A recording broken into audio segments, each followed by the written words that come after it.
What's up, YouTube? Let's talk about the upgraded smart music Starlight. So this little gadget here puts stars up onto your ceiling or any wall that you're projecting it onto. Before we get into it, so we're just gonna look at the specs, what it has, what it offers. So there is an app for it, Starry Light, put stars on your ceiling. Can play music also. I'll speak about the speaker. Has a remote control, voice control mode. I tried that. We'll talk about that, and an automatic timer. So we're gonna get straight into it. But before we do, what we're gonna do is take a look at the actual item itself and look at the physical aspects of it. So let's do that. The device right here, and like I mentioned, it is lightweight. But my issue with it, the first issue I have with it, let's go through the issues, and there aren't many about it because I actually do quite like the device. So the only issue I found with it, actually two issues. So the first one is the connectivity. As you can see, the USB-C port, charging port, which you need to have it plugged in since it's got no internal battery, is located up here, which means it will be in your way in a lot of instances because it's just not a great position to be in. I would have preferred it to be at the back. That way it's not in the way of anything. The second issue is obviously the battery. It doesn't have an internal battery to it. So that for me is quite an issue because mobility of the device becomes very limited to where your power point is, where your power source is. That being said, I like it. I quite like it. It's better than I expected it to be. Besides the speaker quality being it's a bit tinny on the sound side, but I'm not too concerned about that because my interest in it is the lighting, the light effects, and so on. The second issue I'll mention with it is that I tried to connect it to my iPhone 11. I downloaded the app and tried to connect it via the app with my iPhone 11, as you can see on screen, and I could not connect. Fortunately, I had an iPhone 7 lying around, and that proved that seemed to work fine. I downloaded the app, I logged in, and it worked fine.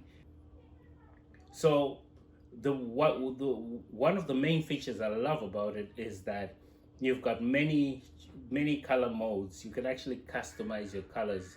I do have video that I captured in a darker environment, so you'll be able to see that. But for now, let's go through the app. So firstly, you have this dial to change the colors, and you can have white along with other colors, or you can turn off the white. And here's the funny part. The reminder is in a foreign language. It says remind on top, as you can see, and then another language. I don't want to say what it is because I don't know what it is, but I found that peculiar.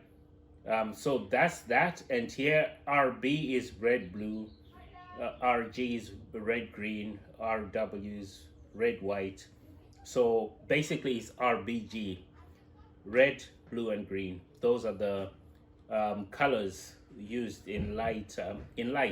Otherwise, in printing, it will be CMYK, which is different from when you have light. It's RGB, and then when you're printing, it's CMYK, which stands for cyan, magenta, yellow, and K stands for black. Just a tidbit of information there. Okay, back to the app. So over here, you got the toggles down at the bottom, where you can lower the brightness and the contrast, and I'm not sure what the last toggle is because it's not labeled.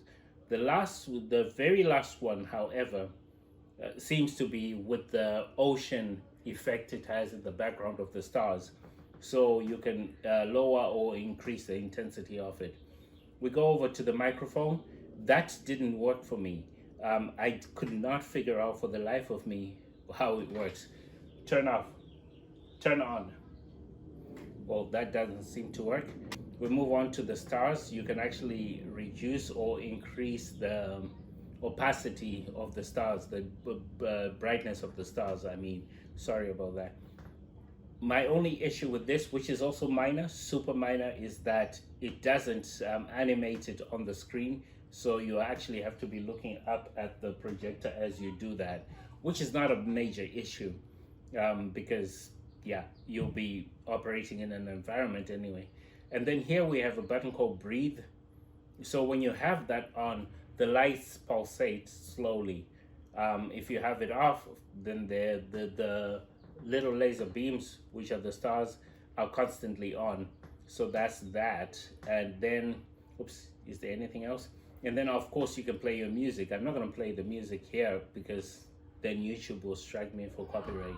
But that's that. And you can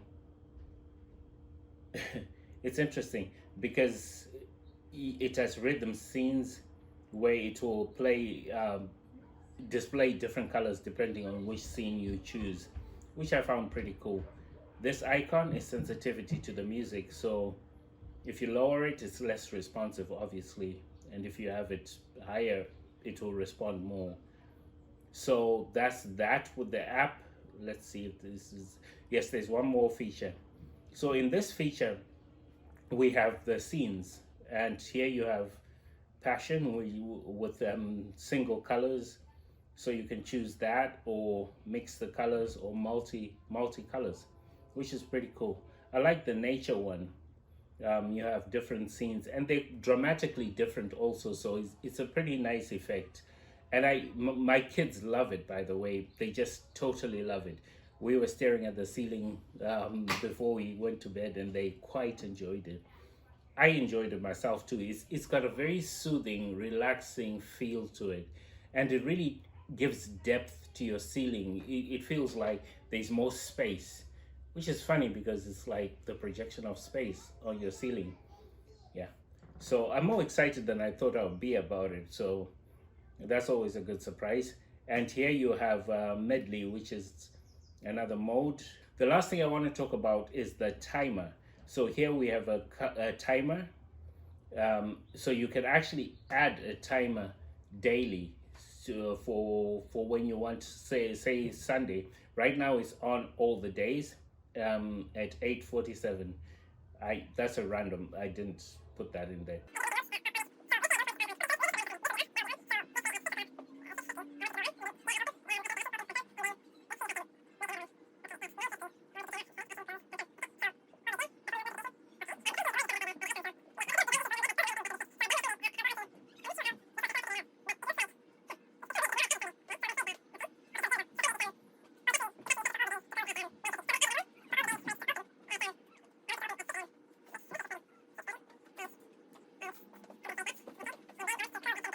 It.